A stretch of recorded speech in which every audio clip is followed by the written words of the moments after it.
Aspirants, कैसे हो आप सब लोग। आई होप आप सब लोग बहुत ही ज्यादा अच्छे होंगे। तो आज की इस वीडियो में हम लोग बात करने वाले हैं एसएसबी हेड कांस्टेबल कम्युनिकेशन के फिजिक्स के पार्ट 4 के ऊपर। ठीक है दोस्तों, जो भी स्टूडेंट्स पार्ट 1 पार्ट 2 पार्ट 3 को नहीं देखा अब तक, वो पार्ट 1 पार्ट 2 पार्ट 3 को देख लीजिए। उसमें भी मैंने काफी अच्छे क्वेश्चन को एक्सप्लेन किया है। चलिए इस वीडियो को स्टार्ट करते हैं। और इस वीडियो को स्टार्ट करने से पहले मैं आप लोगों से एक बात कहना चाहूंगा कि जो भी स्टूडेंट इस चैनल पे पहली बार आया है वो इस चैनल को सब्सक्राइब कर ले और पास में आ रही बेल आइकन को भी प्रेस कर दे, ताकि जब भी मैं कोई एसएसबी हेड कांस्टेबल या फिर किसी भी डिफेंस के रिगार्डिंग में आप लोग को वीडियो अपलोड करूं तो उसका नोटिफिकेशन आप लोग के पास पहुंच जाए। तो चलिए वीडियो को स्टार्ट करते हैं सबसे पहले क्वेश्चन से। ये जो क्वेश्चन था दोस्त, ये आप लोगों का होमवर्क वाला क्वेश्चन था, जो कि मैंने पार्ट 3 में दिया था और थोड़ा सा एक्सप्लेन आप लोगों को कर दिया था। मैंने आप लोगों से बोला था कि आप लोग इसका विथ कॉन्सेप्ट करके देखना, ये नहीं कि ट्रिक से आप लोग कर लो। ट्रिक से होता है ठीक है, लेकिन कॉन्सेप्ट आप लोग के पास होना चाहिए। देखिए, इसको करने के लिए आप लोग सबसे पहले क्या करोगे कि कोई सा भी, अब देखो मैं तुमको दो तीन चीज बातें बता रहा हूं आप लोगों को। एरिया हम लोग को पास पता है। तो अगर मैं आपसे पूछूं कि भाई साहब, अगर आप लोग से मैं बोलूं कि एरिया आप किसका निकाल सकते हो, तो आप लोगों में से जिसको पता होगा वो बताएगा कि भैया एरिया आप 2D का निकाल सकते हो। एरिया वॉल्यूम दोनों किसका निकाल सकते हैं, तो वो आप लोग 3D का निकाल सकते हो। तो यहां पे सिर्फ बात किसका हो रहा है दोस्त, एरिया का सिर्फ बात हो रहा है। क्वेश्चन क्या बोल रहा है कि एल लंबाई और ए अनुप्रस्थ परिच्छेद क्षेत्रफल वाले किसी तार का प्रतिरोध x ओम है। यदि तार के लंबाई को खींचकर दोगुना कर दिया जाए, यानी कि तार के लेंथ को क्या किया गया है, दोगुना कर दिया गया है, तो इसका प्रतिरोध कितना हो जाएगा, इसका प्रतिरोध आपका कितना हो जाएगा, ये क्वेश्चन पूछ रहा है आप लोगों से।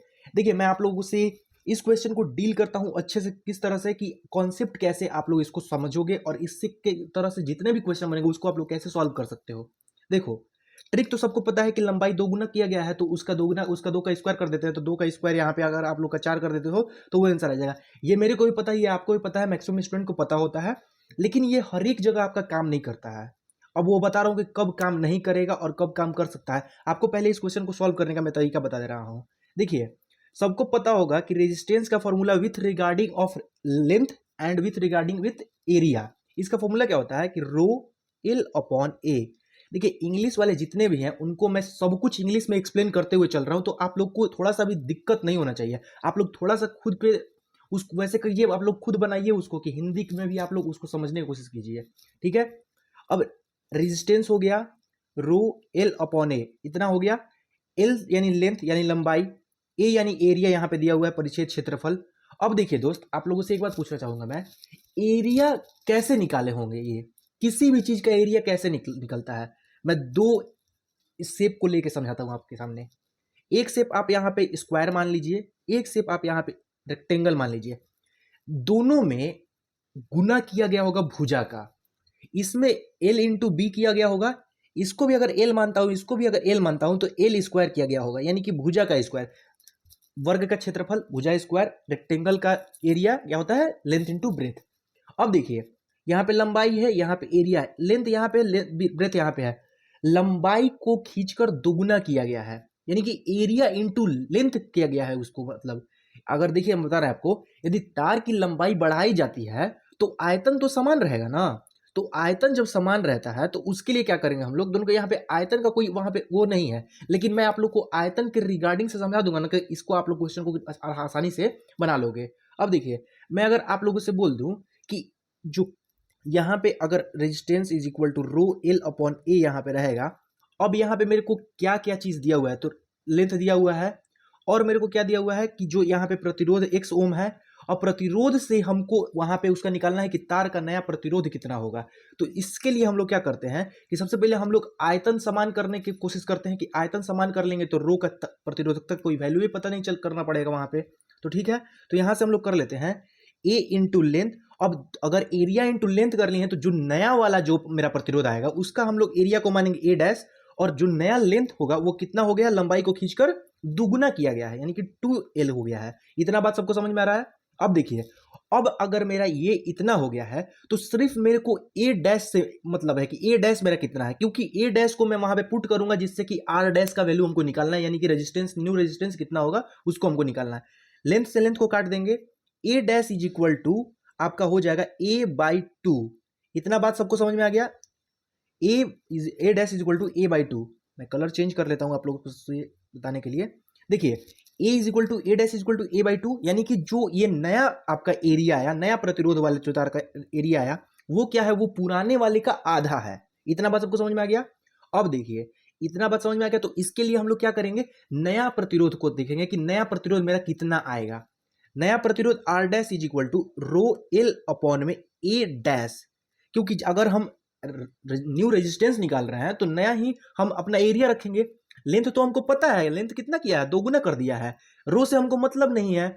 अब देखिए हम यहाँ पे क्या करेंगे, लेंथ की जगह पे 2l कर देंगे। इतना समझ आ गया दोस्त। एरिया की जगह पे क्या करेंगे, जो एरिया मेरा नया कितना आया था, ए डैश कितना आया था, a बाई टू, सबको पता है, सब बोलो a by two. A by to यहाँ पे आया था, ये 2 ऊपर चला जाएगा तो 2 गुना आ जाएगा।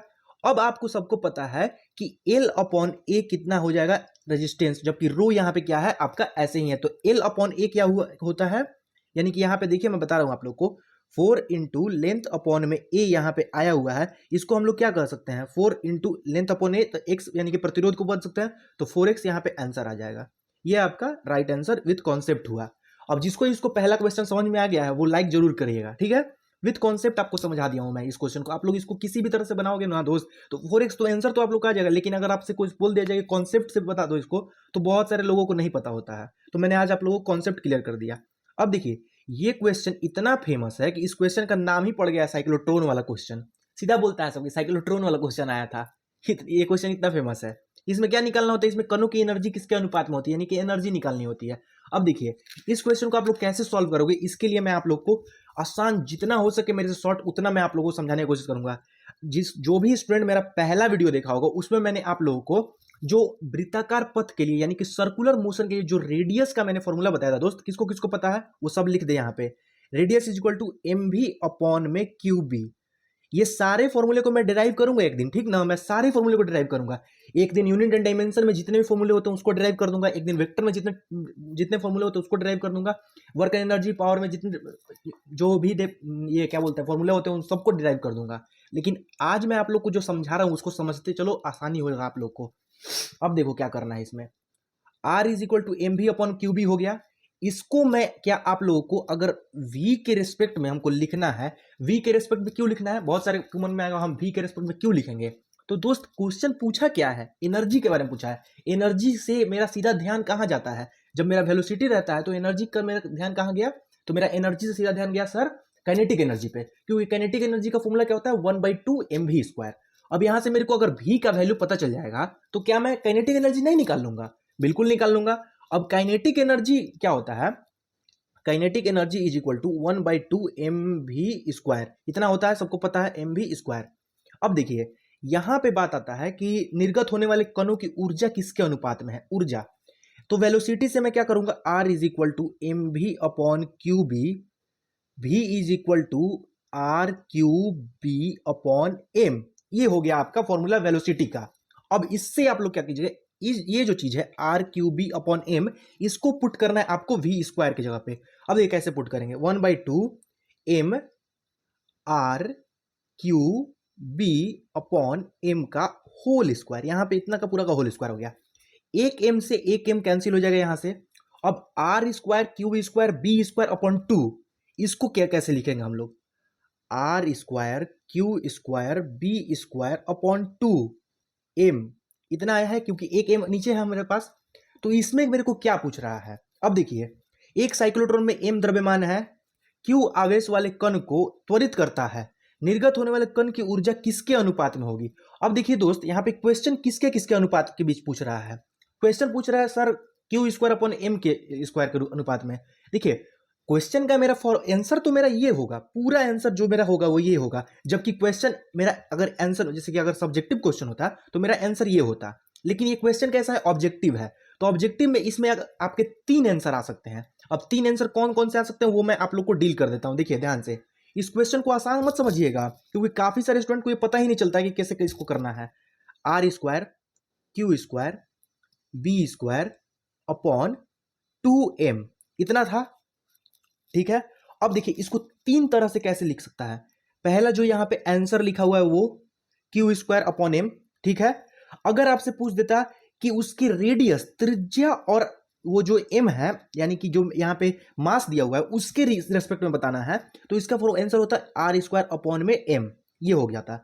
फिर अगर पूछता मैग्नेटिक फील्ड के रिगार्डिंग आपका मासेस के रिस्पेक्ट में, तो बी स्क्वायर अपॉन एम, ये तीन आंसर होता। और चौथा जो होता वो ये पूरा जो है वो होता R square Q square B square upon 2m। I hope आपको समझ में आ गया होगा। ये क्वेश्चन काफी इंपॉर्टेंट है, इसको वीवीआई मार्क कर लेना दोस्त, इसको वीवीआई मार्क कर लेना, क्योंकि जो मैंने कॉन्सेप्ट इसमें सिखाया है उस कॉन्सेप्ट के बेसिस पे क्वेश्चन बहुत सारे पूछते हैं, बहुत सारे क्वेश्चन, अनगिनत क्वेश्चन पूछते हैं दोस्त, ठीक ना। और इसके रिगार्डिंग जो सबसे टॉप लेवल का क्वेश्चन होता है उसको भी मैं आप लोग के अगले पार्ट में कराऊंगा। और वीडियो अगर आप लोग को अच्छा लगता है दोस्त तो लाइक जरूर कर दिया करो, ठीक ना, क्योंकि उससे मेरे को अच्छा लगता है और मैं आप लोगों के लिए न्यू न्यू वीडियो बनाने की कोशिश करता हूँ, ठीक है। अब देखिए ये जो क्वेश्चन है, एक पिंड पर लगाया गया बल F is equal to 6i cap minus 8j cap plus 10k cap द्वारा निरूपित किया गया है, जो उसे 1 मीटर पर सेकंड स्क्वायर से त्वरित करता है। पिंड का द्रव्यमान है। अब देखिए जो न्यू बच्चा होगा उसको ये क्वेश्चन कैसे घुमाएगा। क्वेश्चन अगर घुमाने का, मैं अगर मान लो अगर जो भी टीचर होंगे, जो भी वहां पे एग्जामिनर सेट करेंगे, अगर उनको थोड़ा सा अगर आपको घुमाना होगा तो वो क्या करेंगे, यहाँ पे त्वरित लिखेंगे ही नहीं, इसको छोड़ देंगे, इतना ही लिख के छोड़ देंगे क्वेश्चन। अब मोस्टली बच्चा सोचेगा कि ये क्या है, समझ में नहीं आ रहा क्या है, ये क्या दिया हुआ है।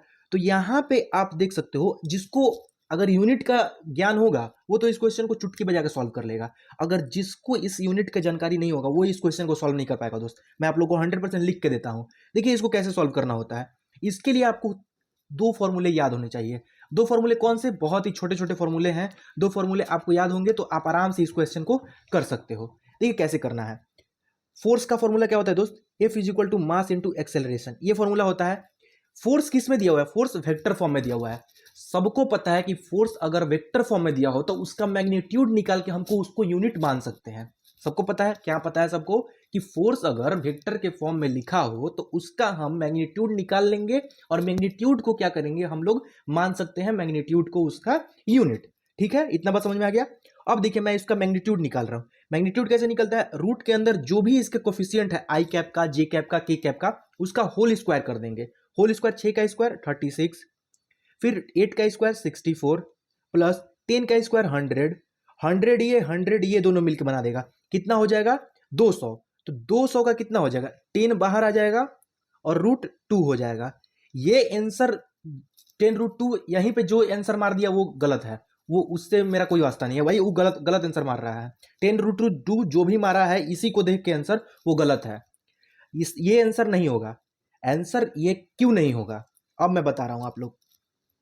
10 रूट 2 यहां पे ये है, जो कि उस बेसिस पे जो बना के उसको 10 रूट 2 आ गया, वहां पे कि फोर्स का मैग्नीट्यूड निकाला 10 रूट 2 आ गया, उसी को देख के यहाँ पे जो आंसर मार दिया वो बिल्कुल गलत बात है भाई, बिल्कुल गलत बात है। अब देखिए पूछ क्या रहा है, force is equal to mass into acceleration. भाई एक्सेलरेशन 1 मीटर पर सेकेंड स्क्वायर है तो उसके साथ भी तो कुछ करो। मानता हूं कि आंसर 10 रूट 2 ही आएगा आपका, 10 रूट 2 किलोग्राम ही आपका आंसर आएगा, मानता हूं, लेकिन उसको अगर आपका यहाँ पे अगर मैं 5 मीटर दे देता तो क्या आंसर होता है, metre M is equal to force upon में जो एक्सेलरेशन है वो हो जाता। फोर्स का मान मैंने लाया है 10 रूट 2, अभी एक्सेलरेशन मैंने बदल दिया 5, तो 5 अपॉन 2 तो 2 रूट 2 आंसर आया था मेरा ये आंसर। ठीक है, अब इस आंसर को दोस्त जो 2 रूट 2 है, अब देखो ये 2 रूट 2 जो है ना, इसको 2-3 तरीके से लिख सकता है। अब कैसे कैसे लिख सकता है सर आप बता दो जल्दी से, मेरे को समझ में आ जाएगा। 2 रूट 2 को कैसे कैसे लिख सकता है, इस 2 को इसके अंदर ही रहने देगा, यानी कि क्या बोलेगा रूट 8, इसको बोलेगा रूट 8। चलो भाई रूट 8 केजी उसका आंसर है। कब आंसर रूट 8 केजी होगा, जब यहाँ पे 5 मीटर पर सेकंड स्क्वायर एक्सेलरेशन है तब। अभी तो आपका 10 रूट 2 बिल्कुल सही आंसर है, उसमें कोई दिक्कत नहीं है। ठीक है, अब देखिए ये क्वेश्चन समझ में आ गया आप लोग को। अब इस क्वेश्चन के बेसिस पे आपके एग्जाम में भर भर के सवाल आए हुए हैं। बीएसएफ आरओआरएम में जो ऑफलाइन पेपर हुआ था उसमें इससे सवाल था, एकदम डायरेक्ट सवाल था। और आरएम में जो ये क्या बोलते हैं जो ऑनलाइन पेपर हुआ था उसमें इस सवाल का एक स्टेप आगे लेके चला गया था। एक स्टेप आगे क्या गया था, तो देखो यहां पे पहले तो उसने जो मास हुआ वो निकलवाया, मास निकाल दिया, लड़का से बोला कि चलो भाई मास निकल गया, खुश एकदम बढ़िया। अब देखो वहां पे क्या हो रहा है, मास निकालने के बाद वो क्या करा रहा है, मास निकालने के बाद आपको क्या करेगा, बोलेगा कि उसका जो काइनेटिक एनर्जी यहां पे थोड़ा सा दे देगा, कि जो इसका एनर्जी है उसको उठाने में लगा एनर्जी या फिर उसको ढकेलने में लगा एनर्जी, उसको बोल देगा कि एनर्जी उसका है वो आपका 5 जूल है। एनर्जी आपको दे दिया, आपको मास पता है, आपसे वेलोसिटी पूछ लेगा, क्या आप लोग नहीं बना पाओगे, बिल्कुल बना लोगे। काइनेटिक एनर्जी का फॉर्मूला लगाओगे, 1/2 mv² करोगे और मास की जगह पे जो अभी 10√2 आंसर है वो रखोगे और वेलोसिटी का स्क्वायर इधर है और काइनेटिक एनर्जी 5 जूल है, तो उसको जिस तरह से भी आपको सॉल्व करने आता है उस तरह से सॉल्व करके v² का वैल्यू आप लोग निकालोगे, v का मान आप लोग को आ जाएगा। तो ये क्वेश्चन आप लोग के आरओ में आया हुआ था, जो 29 अगस्त को एग्जाम हुआ था, उसमें आप लोग के सेकंड पेपर में, सेकंड शिफ्ट में एग्जाम हुआ था। आप लोग को पता है कि आरओ का 2 शिफ्ट में एग्जाम होता है, एक फर्स्ट शिफ्ट में एक सेकंड शिफ्ट में, और आरएम का एक लास्ट जो सबसे थर्ड शिफ्ट था उसमें एग्जाम हुआ था। ठीक है, अब देखो ये क्वेश्चन जो है, ये क्वेश्चन इतना इंपॉर्टेंट है कि मैं आप लोगों को क्या बताऊं, बहुत ही इंपॉर्टेंट क्वेश्चन है। जो भी मैं क्वेश्चन आप लोगों को करा रहा हूं ना दोस्त, वो बहुत ज्यादा इंपॉर्टेंट है। इस क्वेश्चन को सॉल्व करने का आप लोग को फॉर्मूला अगर पता होगा तो आप लोग इसको तुरंत सॉल्व कर लोगे। देखिए मैं बोलता हूं इसीलिए ना कि फॉर्मूला अगर आप लोग को याद रहेगा तो न्यूमेरिकल में कुछ नहीं है, न्यूमेरिकल में सिर्फ आपका यूनिट से खेलेगा। फॉर्मूला याद, यूनिट से खेलने आ गया, न्यूमेरिकल बनाने आ गया। न्यूमेरिकल बनाने में बस आपको 2 चीज का तैयारी करना है। एक, आपको यूनिट से खेलना आना चाहिए। यूनिट से किस तरह से खेलने का मतलब ये नहीं कि लूडो छक्का उसके साथ बैठ के खेलो। यूनिट से खेलने का मतलब आप लोगों को यूनिट को बदलने आना चाहिए। ठीक है, अब देखो इसमें क्या करना है। 3 द्रव के घनत्व d, 2d और 3d है। यदि तीनों द्रव के समान आयतन मिलाए जाएं तो परिणामी मिश्रण का घनत्व क्या होगा। परिणामी मिश्रण का घनत्व पूछ रहा है दोस्त, बहुत ही इंपॉर्टेंट क्वेश्चन है। इससे आप लोग को टॉप लेवल का क्वेश्चन भी इससे बना सकता है, लेकिन अभी ये क्वेश्चन तो नॉर्मल है, ये क्वेश्चन तो आप लोग बना लोगे, लेकिन टॉप लेवल का क्वेश्चन कैसे बनेगा ये मैं आप लोग को बता दे रहा हूँ। टॉप लेवल का क्वेश्चन पहले इसको सॉल्व कराता हूँ, उसके बाद आपको टॉप लेवल का क्वेश्चन बता दूंगा कैसे बनेगा। अब देखिए क्या बोल रहा है कि मान लीजिए आप लोग, देखिए मैं बता रहा हूँ आप लोग को, ध्यान से सुनिएगा। मान लीजिए कि तीनों द्रवों में जो समान आयतन भरा हुआ है, देखिए यहाँ पे दिया हुआ है ना कि मान लीजिए कि तीनों द्रवों में समान आयतन मिलाए जाए हैं। ठीक है, तो आयतन क्या है, डी। मान लेते हैं कि हम लोग को डी मिलाया गया है, आयतन में डी मिलाया गया है। ठीक है, अब पहले द्रव का द्रव्यमान जब निकालेंगे तो द्रव्यमान का formula with respect of volume and density is mass is equal to velocity into, नहीं वेलोसिटी नहीं sorry, volume into density. Volume into density, volume का मतलब होता है आयतन, डेंसिटी का मतलब होता है घनत्व, मास का मतलब होता है द्रव्यमान। ठीक है, हमको पूछ क्या रहा है, घनत्व पूछ रहा है दोस्त, लेकिन हम अभी क्या करेंगे, अभी मासेस के रिगार्डिंग में लेके चलेंगे, क्योंकि मास से हमको अगर पता चल जाएगा एक का मास, तो तीनों का मासेस हम लोग निकाल लेंगे। उससे हमको एक फायदा होगा, क्योंकि हमको घनत्व का जब निकालना होगा तो मास अपॉन में वॉल्यूम जब कर देंगे तो उससे हमको घनत्व मिल जाएगा, जो कि परिणामी मिश्रण का घनत्व होगा। ठीक है, इतना बात समझ में आएगा। अभी हम लोग मासेस लेके चलेंगे, मासेस को यानी कि वॉल्यूम को मान लेंगे हम लोग कितना, डी मान लेंगे, सबका वॉल्यूम, इसका भी वॉल्यूम डी, इसका भी वॉल्यूम डी, इसका भी वॉल्यूम डी। अब देखिए इतना दूर मैं आपको समझा रहा हूं, क्या समझा रहा था वो समझिए। इसका भी अगर वॉल्यूम में आपका डी मानूंगा, फॉर्मूला क्या होता है, M is equal to V D. यहाँ पे अगर घनत्व दिया हुआ है डी और वॉल्यूम मैंने अगर आप लोगों से बोला कि आप लोग डी मान लो, तो ये क्या हो जाएगा, डी का स्क्वायर। ये क्या हो जाएगा, 2d का स्क्वायर। ये क्या हो जाएगा, 3d का स्क्वायर। ये हो जाएगा, तीनों आपको पता चल गया कि क्या क्या इसका क्या क्या मासेज हो गए। m1 आपका हो गया d का स्क्वायर, m2 आपका हो गया 2d का स्क्वायर और m3 आपका हो गया 3d का स्क्वायर। ठीक है, इतना बात आप लोग ध्यान से रखिएगा। अब देखिए, अब जो मैंने फॉर्मूला आपको बताया था m is equal to V D, अब इसको मैं आपको शॉर्ट से भी बनाने का तरीका मैं बता दूंगा, ठीक ना, उसको फटाक से आपका आंसर आ जाएगा। Mass is equal to volume into density. मेरे को निकालना क्या है, डेंसिटी। सर सब जगह लिखा हुआ है कि डेंसिटी हमको निकालना है, density is equal to mass upon में वॉल्यूम। ठीक है, मासेस कितने कितने थे, m1 m2 m3 कितने कितने मैंने लाए थे सर, भैया आपने D square 2d square plus 3d का स्क्वायर इतना बनाया था। पहले मैं ठीक से इसको लिख देता हूं, 2d का स्क्वायर, एक यहाँ पे d का स्क्वायर होगा और एक यहाँ पे हो जाएगा 3d का स्क्वायर। ये मेरा हो गया मास। कैसे, mass is equal to volume into density. तो डेंसिटी के फॉर्मूले से हो गया आपका कितना, मास अपॉन में वॉल्यूम। मैं इसको बार बार इसलिए लिख रहा हूं कि आप लोग को याद हो जाए। ठीक है, अब देखिए इतना बात आपको समझ में आ गया। अब यहाँ पे जो हो गया, यहाँ पे क्या क्या हो गया, हमको वॉल्यूम अब लिखना है। तो वॉल्यूम कैसे आएगा, वॉल्यूम कितना आएगा, तो वॉल्यूम क्या है, समान आयतन मिलाए गए हैं। कितने आयतन मिलाए गए हैं, एक ये मिलाया गया है, एक ये मिलाया गया, एक ये मिलाया गया है, 3 द्रव के समान आयतन मिलाए गए हैं। तो 3 द्रव है और आयतन कितने माने थे मैंने, डी, तो 3d वहां पे माना गया। ठीक है, अब इसको अगर तीनों को जोड़ोगे, D square 2d square 3d square, तो इसमें क्या हो जाएगा 6d का स्क्वायर, इतना हो जाएगा। अपॉन में कितना नीचे आयतन कितना आएगा 3d, एक डी से एक डी कैंसिल, एक 3 से एक 3 कैंसिल, यहाँ पे 2d। अब ये तो आंसर आपका आ गया 2d, काफी मुशक्कत के बाद आपका आंसर आ गया 2d। काफी खुश हो जाओ, 2d आंसर आ गया आपका। इसको हम शॉर्ट में कैसे सॉल्व करेंगे, जब देखिए जब लगातार दो वैल्यू दिए होंगे ना, लगातार दो, जैसे कि d 2d 3d, तो बीच वाला को मान लो, बीच वाला परिणामी मिश्रण हो जाएगा, काम खत्म। अब लगातार लगातार तुम मान के कुछ भी रख लो और बना लो उसको, उससे आंसर आपका आ जाएगा, 2D आपका आंसर हो जाएगा, कोई दिक्कत नहीं है। अब जो ये क्वेश्चन है इसको मैं आपको समझाऊंगा, सॉल्व आपको खुद करना है, ठीक है। इसको मैं आपको समझा दूंगा और सॉल्व आपको खुद करना है, और कल के वीडियो में मैं इसका आपका प्रॉपर सॉल्यूशन आपको करा दूंगा, जिससे कि आपको कोई भी दिक्कत नहीं होगा। देखिए इसमें क्या करना है, इसमें दिया क्या क्या हुआ है उसको पहले पकड़ लो। इसमें क्या क्या हुआ दिया हुआ है उसको पहले पकड़ लेते हैं हम लोग, चलो फटाक से पकड़ लेते हैं क्या क्या दिया हुआ है। किसी ध्वनि तरंग की आवृत्ति 2 किलो हर्ट्ज है। मैंने क्या बोला था आपको, न्यूमेरिकल बनाने के लिए क्या क्या आना चाहिए आपको, पहला तो सीजीएस यूनिट के साथ खेलने आना चाहिए, और दूसरा आपको फॉर्मूले याद होने चाहिए। फॉर्मूला याद, यूनिट से खेलने आ गया, इस क्वेश्चन को आराम से तुम लोग सॉल्व कर लोगे भाई, मेरा बात मानो। तरंगदैर्घ्य 35 सेंटीमीटर है, यहाँ पे किलो हर्ट्ज है, यहाँ पे सेंटीमीटर है।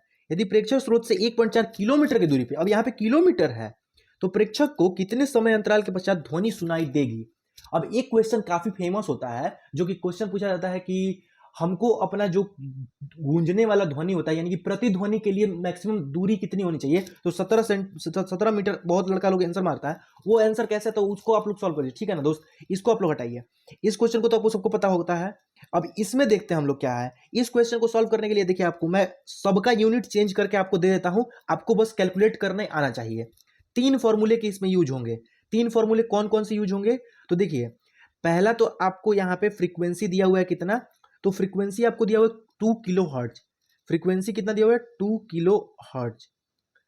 मैं इसको आपको यूनिट नहीं चेंज करता हूं, आप लोग को खुद करिएगा, मैं आप लोग को सीधा सिर्फ फॉर्मूला लिखवा देता हूं। एक फॉर्मूला इसमें यूज होगा V is equal to N lambda, ये जिसमें कि आपका n जो है वो आपका फ्रीक्वेंसी है, लेमडा जो है यहाँ पे तरंगदैर्घ्य है, और v जो है आपका वेलोसिटी है। वेलोसिटी आपको खुद से निकालना है, और वेलोसिटी निकालने के लिए आपको फॉर्मूला का यूज होगा speed is equal to distance upon time. Speed को वेलोसिटी के समझ लो, और डी से डिस्टेंस, और टाइम को टाइम मान लो। और यहाँ पे पूछ कितना रहे कि प्रतिध्वनि सुनाई कितनी देगी, तो टाइम आपको निकालना है। इन दोनों फॉर्मूले से ही आपका निकल जाएगा, आपको ज्यादा सोचने का जरूरत नहीं है, बस आपको आना क्या चाहिए तो यूनिट कन्वर्जन, ठीक है। तो आशा करता हूं दोस्त आपको ये वीडियो अच्छा लगा होगा, और वीडियो अगर अच्छा लगे तो वीडियो को लाइक जरूर कीजिएगा, और चैनल पे अगर पहली बार आए हो तो चैनल को सब्सक्राइब किए बिना मत जाना दोस्त। तो मिलते हैं आप लोगों से बहुत जल्द अगले वीडियो में, तब तक के लिए जय हिंद जय भारत।